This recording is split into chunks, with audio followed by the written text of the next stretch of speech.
From food manufacturers to hospitality, car plants to haulage, builders, merchants, police control rooms and supermarket shelves. The end of lockdown has brought partial shutdown to British business. I apologise to everybody in business up and down the land in all kinds of services, public sector or otherwise, who are experiencing inconvenience.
It's panic stations, again, panic buying. Food supply is knackered, so they are saying, on account of people being pinged by an app on their phone. That they don't need to have, an app they don't need to have on their phone. What a palaver. What a joke all of this has become. I don't know, what did I say about these apps? Delete them. But no. And what do we have now? Food supply shortages, supermarkets closed due to lack of staff. And now I hear petrol stations are running low on fuel. And people are thinking to themselves, hold on, the shelves are going to be empty. Well, we best get out and get some food in quick, which just makes the situation worse. Now, if you have been following this channel, I've said numerous times over the last few months, every time you go shopping, every time you do your supermarket sweep, get some extra tinned food, rice, pasta, lentils, stuff that has a long expiry date, and then keep it aside somewhere.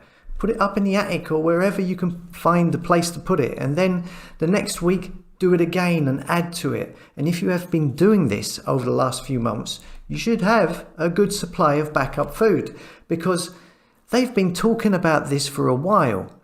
But this is just, I think this is just silly compared to what might be coming down the pipeline. Are you having trouble figuring out where to put away all your canned goods that you're collecting for your food storage? Well, clear out under your bed, measure it up, and get a few boxes that slide under your bed and you can get your things organized. So I have 3 different kinds of things in here. The first one I have over here is just a lid, and it has ridges in it and the cans slide in there real nicely. So what you do is you slide them in this way. The oldest ones are here. When you want to use it, you take it out and push the other ones up. Then when you go shopping, you keep loading at this end. But, well, before you do that, be sure you measure how much room there is so that you know what size containers to get. So, food.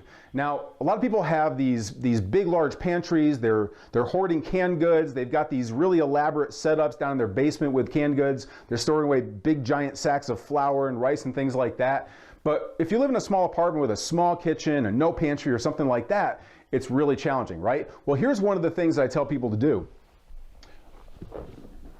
One of the most economical ways for you to store survival food actually isn't even with the canned goods and things like that, but it's with dried foods that are specific for survival. Now, these have a 25-year shelf life, which is way longer than any canned goods will, right?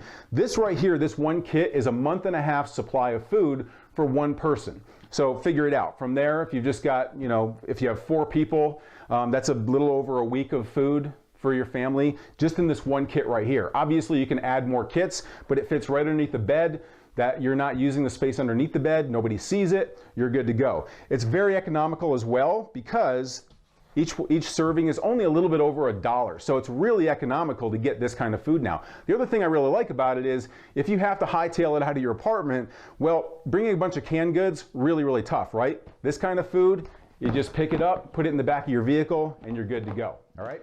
So